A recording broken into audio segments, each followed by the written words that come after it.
Now, the most critical thing for these medications is case selection. Now, as we've said already, these cases absolutely must be cats because they are relatively, not absolutely, deficient in insulin. But the second most important thing is that this must be uncomplicated diabetes. What do we mean by uncomplicated diabetes? We mean diabetes without the presence of other diseases. So if we're trying to decide if a patient's uncomplicated, essentially what we're expecting is a patient with just the symptoms of diabetes, which, as you will all know, are going to be PUPD, polyphagia, weight loss, and hyperglycemia. And if your patient presents to you with just that collection of clinical signs, and if you're confident, you become confident that the patient is diabetic, then these are your patients for treatment with SGLT2 inhibitors. What constitutes complicated diabetes? Anything that has another disease or other clinical signs, including vomiting, diarrhea, pancreatitis or acromegaly, or any other disease that would be expected to increase insulin resistance.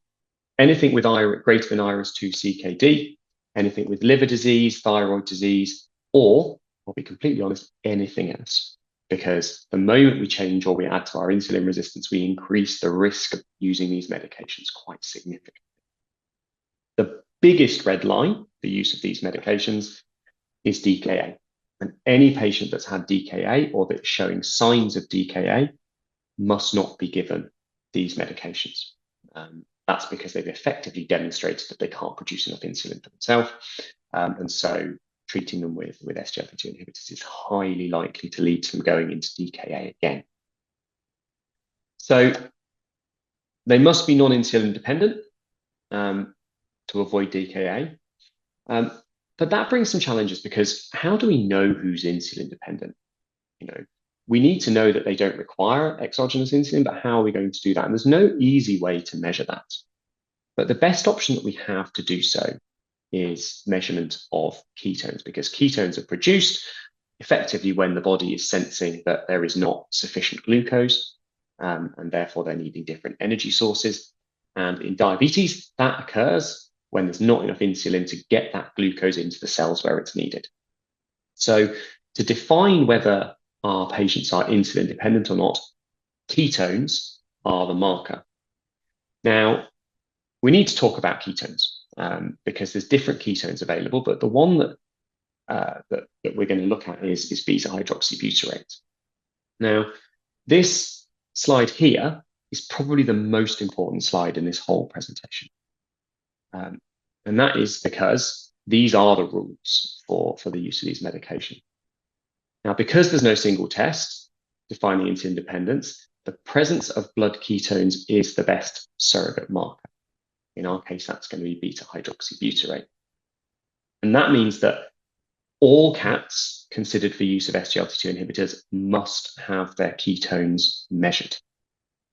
That's an absolute must. There's no wriggle room there. These cats must never receive these medications without having this checked before, because if these are high, you will make this cat go into DKA. Now, as we've said, in cats and in dogs, beta-hydroxybutyrate is the major ketone. It's produced first, it's produced in the largest amount, it's produced the quickest, and so this is by far and away the best marker. And it's very, very easy to measure.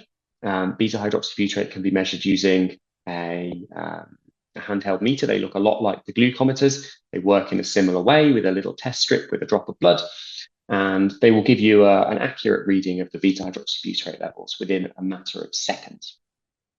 These are an absolute godsend, and to a great extent, I would argue that if you do not have one of these available to you, then really we shouldn't be using SGLT2 inhibitors. There's a few reasons for that. The major reason is that at the time of diagnosis is that although we can measure beta-hydroxybutyrate at external labs, we really, before we start SGLT2 inhibitors, we need to know that the patients are fine and well at that moment.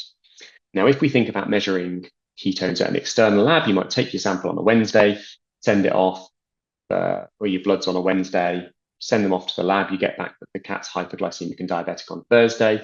You then ask the lab to measure the beta hydroxybutyrate for you. You might get the results Friday evening, Saturday, pass the results on to the owner on Monday, get them to come and collect the medication on Tuesday. They start the medication on Wednesday. And that means that if you take your initial blood sample on Wednesday, the one that our ketones are measured on, then you're not starting your medication for a week potentially. And the challenge with that is that an untreated diabetic for a week can go from being stable to being ketotic, can go from stable to being unwell, can go to stable to being dehydrated. And that means that that big gap with lab testing is really not ideal for these medications at all. Really, we want to be getting one of these keto monitors in-house, and they are inexpensive. They're very easy to use, and so I would strongly recommend that you get them. They're even more important when you're monitoring patients, because actually, if patients on these medications come in sick, you need this information now, and that will become clear. Now, obviously, we know that beta hydroxybutyrate is not the only ketone, and we know that blood measurement is not the only way of measuring ketones. All of you will have used ketosticks or urine dipsticks to measure ketones, but the problem is that these don't measure beta hydroxybutyrate. Ketosticks, although they have a ketone strip, this is not what they're measuring. What they're actually measuring is acetoacetate. Now, acetoacetate is the major ketone that's produced in people, and that's why it's on the dipsticks, because the dipsticks are obviously designed for the human market. But actually, in dogs and cats, they're only a minor ketone, and they tend to be produced slower and later than acetoacetate, and actually produced by the degradation of beta hydroxybutyrate. And that means, by definition, they are slower, they're less sensitive for development of ketoacidosis, or ketosis, I should say. And so really, they're a lot less optimal. Of course, if they are significantly positive on urine, then that is going to be enough to tell us that these patients are ketotic. They can't have SGLT2 inhibitors. The problem is that a negative or a very low positive does not exclude the possibility that these patients are significantly ketotic. And so a negative is not enough to say that we're happy for these patients to be treated. This is the major difference actually between the licensing of Senvelgo in the UK versus elsewhere, or in Europe versus elsewhere, because the licensing for Senvelgo says that you can use ketosticks. But I would strongly advise using this as your standard treatment and monitoring, because really it's so far from ideal. And when we get to the degree and the regularity of risks and complications with this medication, we need to do everything we can to avoid those complications and avoid poor case selection. So I would strongly, strongly advise you, despite what the licensing might say, not to use urine dipsticks, but to use blood beta hydroxybutyrate for these patients. So, in summary, for me and for the rest of the world outside of Europe, beta hydroxybutyrate must be measured before starting patients on SGLT2 inhibitors. As we said, the licensing for Senvelgo says you can use urine, the effective concentration, urine concentration, and the fact is acetoacetate, please, beta hydroxybutyrate must be measured before starting patients. This should be done on blood and ideally should be done patient side. And we really do not want dipsticks if we can. Great thing about BHB is that it's concentration in blood, and so we get a number, and so we can make a judgment. If these patients have a BHB below 3.5 millimoles per liter, then you can use Senvelgo. If they're acidotic, then it must be below 2.4. So ideally, you would measure glucose alongside it. If you're between, if you're lower than 2.4, then you know that it really doesn't matter if they're acidotic, or it doesn't matter at all. You can use it, but anything above 3.5, we should not be using. Don't get that information from urine dipsticks. So we know that it's cats that are uncomplicated, that are non-insulin dependent. And the last thing is that we really want to avoid using these medications in any patient that's been on insulin before.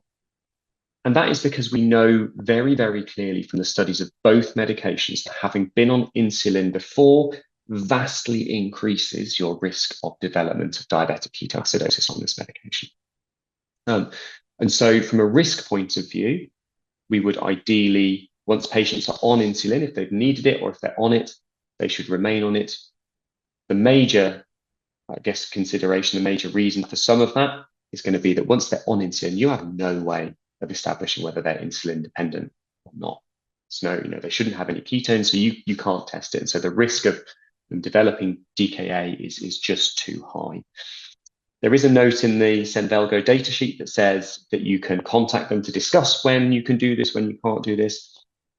Again, from a probability basis, unless it's that or euthanasia for the patients, unless for some reason they physically cannot continue using insulin, we would strongly advise continuing to use insulin in stable patients.